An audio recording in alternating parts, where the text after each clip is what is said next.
Hello everyone. In today's video, I will show you how to change the invoice template on QuickBooks to better match your brand. First, log into your QuickBooks account from the desktop or web version.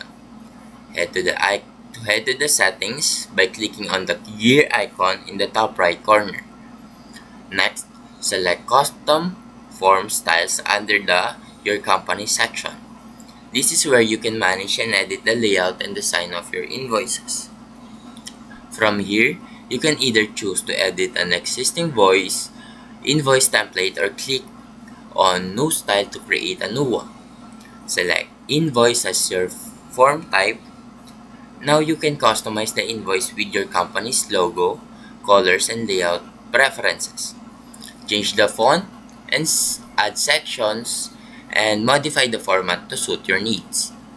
Once you're happy with the design, click Save to apply the changes, and this template will now be your default for the future invoices. And that's it.